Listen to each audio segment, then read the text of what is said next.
From Forex Traders Daily, this is your daily analysis with Ross Mullins, live from Richmond, Virginia. Hello everyone, this is today's video analysis for September 11th, 2017. I hope you had a great weekend and are ready to get started trading this week. In today's video, I'm going to do a general overview of each of the U.S. major currency pairs in anticipation of this week's trading. I'm going to highlight some of the key levels that we will be looking for entry and exit opportunities. Now, we're starting off the week with a fairly light news calendar, but as we go through the rest of the week, it should pick up as we see other news on the calendar later on this week. And as always, be sure to use appropriate risk management strategies in all trade setups. Let's get started here. On the USD CHF, the dollar franc, we're looking at the daily time frame. Last week, a pretty significant sell-off here over the past couple of weeks, really. A significant sell-off here for the USD as it pressured all the way down from pretty close to the 97 level, up into the 96.80s, the blue shaded area, top of this falling channel you see between the two blue trend lines. You can see it falling all the way from there, all the way down to the purple zone. Significant support here. Look back to where the two black circles are into the purple zone. 94.45 is the bottom of that zone. Of course, we've now seen a third test of that support now. 1, 2, 3 times coming down into the mid 94s and finding support.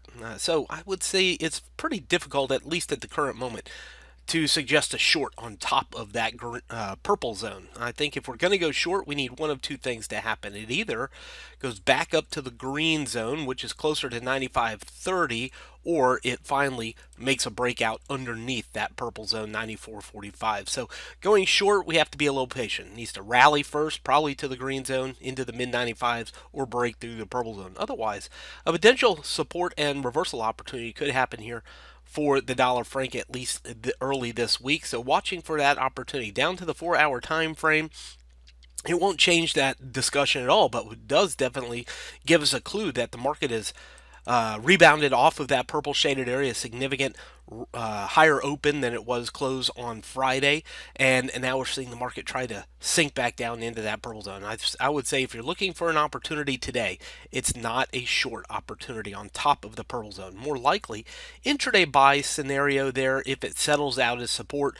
A break of the purple zone is the risk, or if you're just looking to sell the trend, wait for it to come back up to the green zone for the dollar franc this week. Moving on over to the euro dollar, significant resistance high at the top of the trend. This is at the very peak high of the trend into the mid 1.2 thousands. You can see the yellow zone at the very top, which the top of that yellow zone is 1.2065. We did see a little bit of a spike above it last week, but settled out right below it. Let's go ahead and zoom it way in here on the daily time frame.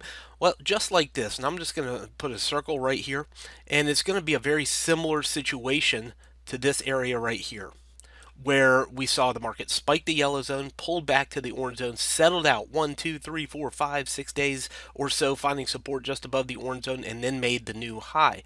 Well, just like that, I would say that we want to see a similar situation here for the euro. If we're going to go long, we'd like actually to see it pull back to the purple zone, like it did here at the orange zone.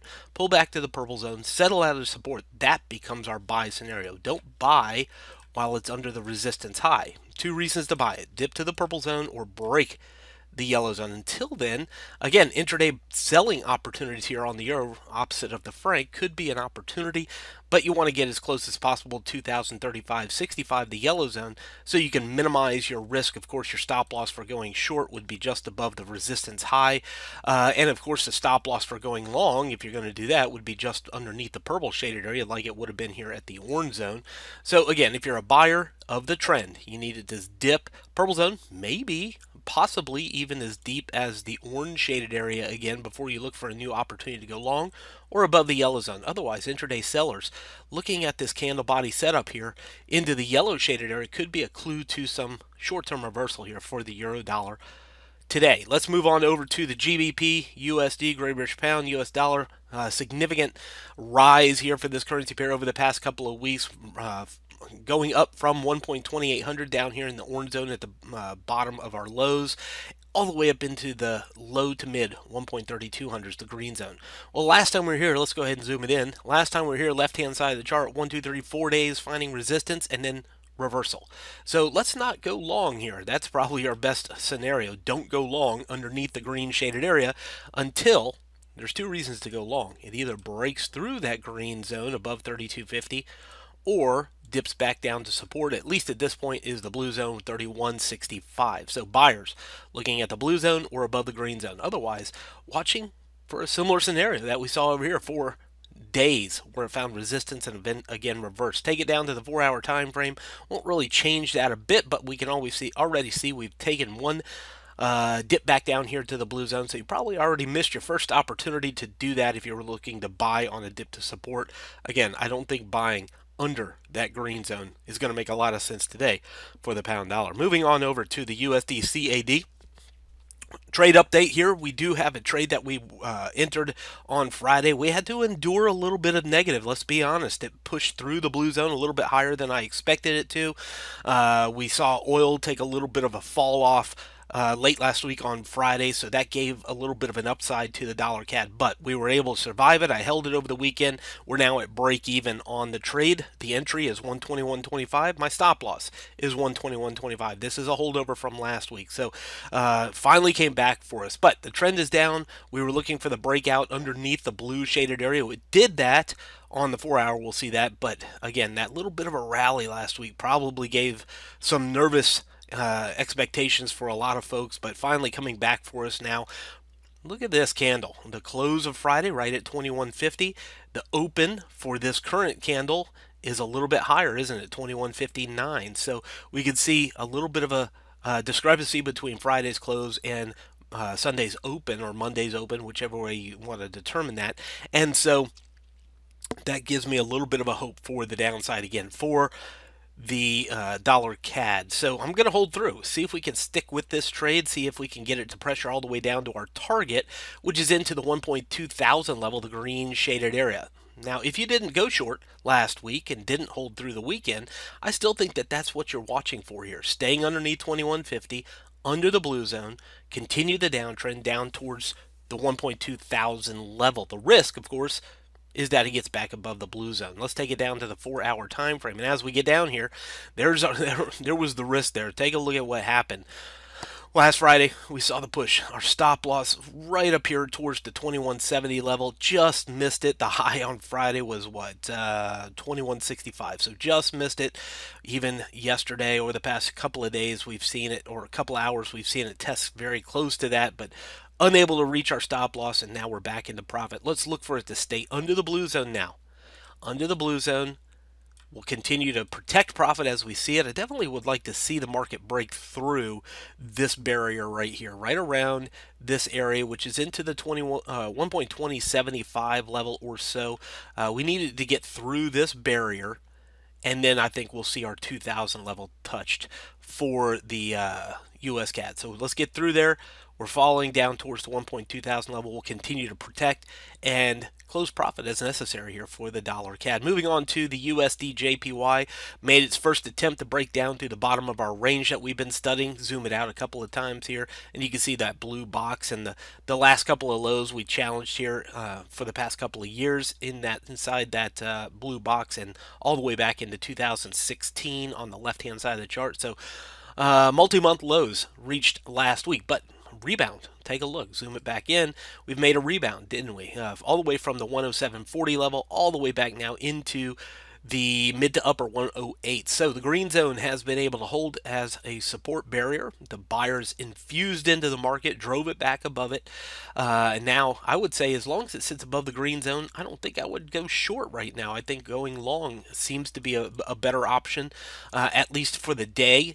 As long as it continues to pressure higher, we're back into the yellow shaded area, the 108.90, 109.15 level. So buyers being watchful at the green shaded area, 108.30, 108.05, as a possible opportunity to take a long intraday long towards the yellow shaded area. Very similar situation that happened right here at the yellow zone to the blue zone.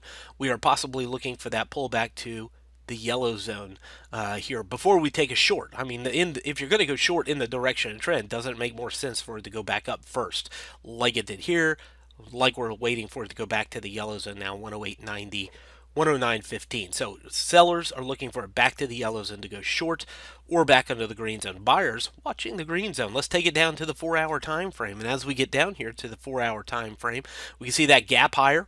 Of course, the market hasn't filled the gap, so that's something to consider. I'm not really too keen on that, at least at the current moment. But I do think that if it makes it back to the yellow zone, that could give us an opportunity maybe to target back down to the green or even the orange shaded area once again for the yen. But for the time being, as long as it's above the green zone, I don't think going short is yet today the opportunity. Unless it rallies to the yellow zone, holds its resistance, that may become our opportunity there for the dollar yen. Moving on over to the AUD USD, significant rise, significant uptrend. Let's take a look at the top of the trend though. Again, look at this candlestick structure, small body, long wick on the top, implying that we could be seeing an infusion of sell orders and maybe a potential change in direction. At least at this point, I don't want to call it a reversal yet, but definitely some interesting candlestick structures here back under the blue zone would give us a little bit more confidence that we're at least going to take a turn to the pink zone and challenge the blue trend line and the trend. Otherwise, staying above 80.40, the blue shaded area, we're into support. I don't think you would want to sell it right now on top of that blue zone. Target, again, back to the highs would be the next target higher if it stays above the blue zone. 4-hour time frame, again, doesn't change it much. Again, I don't think you want to go short right now on top of 80.40. That just doesn't make a lot of sense. But more likely, and again, in the direction of the trend, support here. We look for an opportunity for it to go long. We saw it here at this lower black box. I could say right here, even very similar situation, isn't it? Where it made a fall from the high.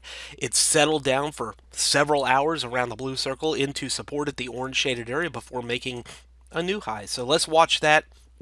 The opportunity for support here in the blue zone will be what we're looking for over the next several hours for the Australian dollar. Moving over to the NZD USD. Two different trends, the blue trend line, red trend line. Last week we saw a significant rally for the NZD USD, and it actually pushed through what was resistance through the red trend line. Now we're seeing a new high made here for this currency pair in a reversal of the red trend. So interesting here is the orange shaded area. Take a look. We saw a significant rise all the way into 73.30 last week, and now it's pushed back under the orange zone. So the orange zone is a key player here, at least this start of the week. Is if it can stay above the orange zone, if it can get back above the orange zone, we look for it to continue this rise. If it stays under the orange zone, we could be looking for intraday reversal or at least some intraday pullback here for the New Zealand dollar. Pullback takes it down towards this green zone and the 100 period moving average again, back down to the green zone. And of course, under the moving average and under the green zone, we could even look for it to challenge the last lows, the yellow shaded area at the very bottom of the chart again. So if you're a buyer, two reasons to buy. It either dips to the green zone as support again, just like it was over here on the left where the black circle is, and let's put another circle right here. Of course, we take this one, this blue circle shows us support on the left of the low, so that's interesting. So blue circle, black circle shows support. If we're going to buy it, I think that's the best place to do it. Targets the orange zone or higher. If you're looking to go short for an intraday bounce, maybe the orange zone becomes your opportunity for the day today. Take it down to the 4-hour time frame. As we get down here to the 4-hour, there it is, holding into resistance. The orange shaded area, 72.90, 72.65. If you're looking to go short, this is probably your very best opportunity to do that today. Going long just doesn't make a lot of sense underneath 72.90 right now for the New Zealand dollar. From Forex Traders Daily, this has been your daily analysis with Ross Mullins. If you would like to get Ross's analysis on all the currency pairs he's watching and all the trades he takes today, join him in his live trade room by clicking on the link below. Please leave any comments you have about today's video in the comments section below.